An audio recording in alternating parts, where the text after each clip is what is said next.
3, 2, 1. Bonjour, je m'appelle Justine Wicklow, j'ai 16 ans. Ils ont goûté au métier de journaliste les 5 dernières semaines et ce soir, c'est l'aboutissement de leurs efforts.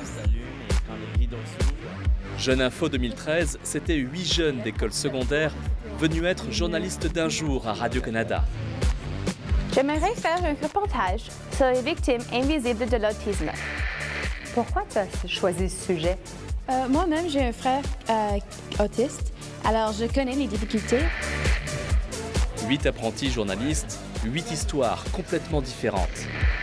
Et moi, je me suis plutôt intéressée aux impacts de la pauvreté chez les enfants à l'école. Ces élèves ressemblent à des tortues, penchés en avant pour compenser le poids de leur énorme sac.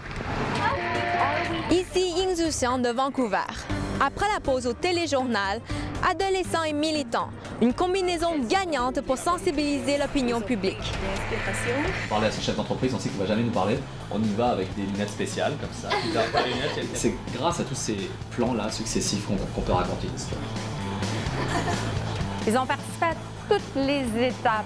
Le choix du sujet, la cueillette de l'information, la planification, la réalisation d'entrevues, l'écriture, le montage. Est-ce qu'on peut garder le début et couper la fin parce que je voulais inspirer les autres? C'est impressionnant tout le travail qui est mis dans juste un reportage. Il y a tout le monde qui s'implique, c'est incroyable.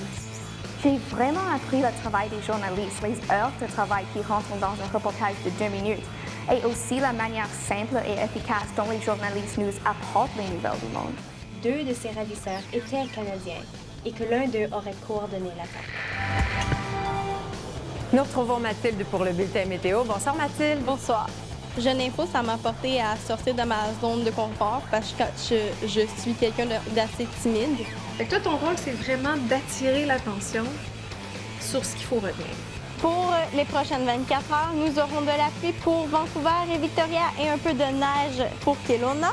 Comme la plupart des journalistes ici, on a choisi les sujets qui nous tiennent à cœur. Alors, naturellement, ça va être très difficile pour nous d'être neutre, mais il fallait faire des recherches et trouver différents points de vue. Et puis on poursuit ce bulletin de sport avec Jasline. Jasline qui va nous parler de la crosse. C'est le sport national canadien d'été, mais nos joueurs s'exilent aux États-Unis. Cette montagne, c'est ce qui se trouve dans le sac à dos d'un élève.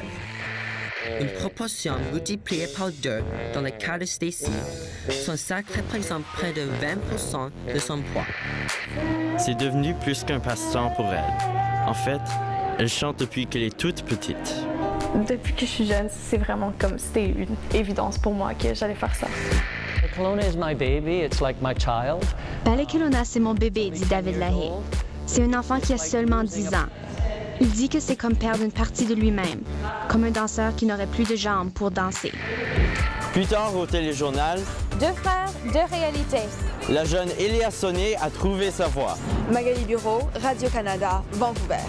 En terminant, joignez-vous à moi pour féliciter ces jeunes, courageux, déterminés, motivés. Élodie, Mathilde, Jasline, Joseph, Samuel, Justine, Magali. Bravo!